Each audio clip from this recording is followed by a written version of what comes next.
Hello everyone. No, you're not dreaming, Sayaka is finally coming to the game on the 18th. The Magia Exedra Twitter account posted a teaser as well as her kit, so I looked at it and let me tell you, she is really good. Let's take a look together starting with her stats. Keep in mind that all the values shown in this video are at max level, magic level and ascension. Her stats are similar to other defenders, high HP and defense but low attack and speed.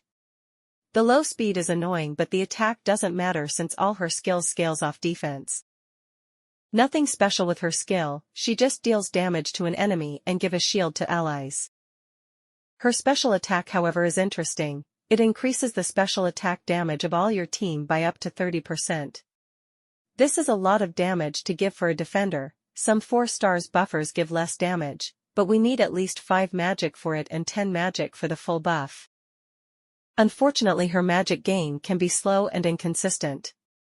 She gains 1 magic every time she deals damage. Her slow speed can make it hard to gain but she also counterattack every time she is attacked giving her more magic. Her counterattacks also decrease the resistance of the enemy by 5% up to 15% and she heal herself every time she does one. Her defense buff is tied to her magic, so don't use your special attack to spend it if you think the defense will help your team tank an incoming attack. She also have the 50% speed buff at the start of battle that all defenders have, helping her protect the team at the start of the fight despite her low speed. She also gives 20% damage reduction to the team at the start of the fight. Her support ability is good but nobody can make full use out of it since she is the only Aqua defender. If you plan on pulling more copies for her, her Ascension 2 is easily the best one. It makes her magic generation more consistent, and gives a permanent 20% damage reduction to the team. Her Ascension 4 is decent but not worth it. All the others are kinda bad. If you plan to get her, her best portrait is best friend required and her best support is Sana. The increased chance of being attacked provided by Sana will give her more counterattacks and more magic. If you don't have them, any defense increase is good for better shields. Now we know everything about Sayaka, but how does she compare to other defenders?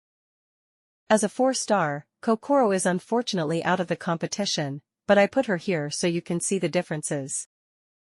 The shield duration is mostly irrelevant since it will most likely get broken really fast in hard fights.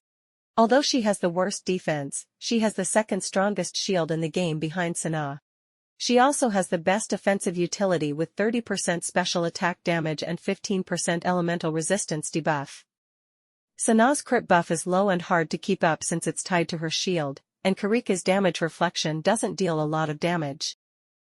She also has the best damage among debuffers since Sana doesn't scale with her defense, and she has higher multiplier than Karika, although Karika's special attack is 3 target while Sayaka is single target. Her counters also raise her personal damage output even more. Unfortunately for Sayaka, while she is really good offensively, she offers less protection than other defenders. Her damage reduction only lasts 2 turns and she can't reapply it, and her defense buff is inconsistent since you will lose it whenever you use your special attack. Meanwhile Sana has better shields, can reapply her damage reduction every time she uses her special and has a permanent defense buff, even if it's inconsistent without another crit buffer on the team. Karika might have a worse shield, but her permanent damage reduction and her attack and speed debuffs makes her better at protecting your team.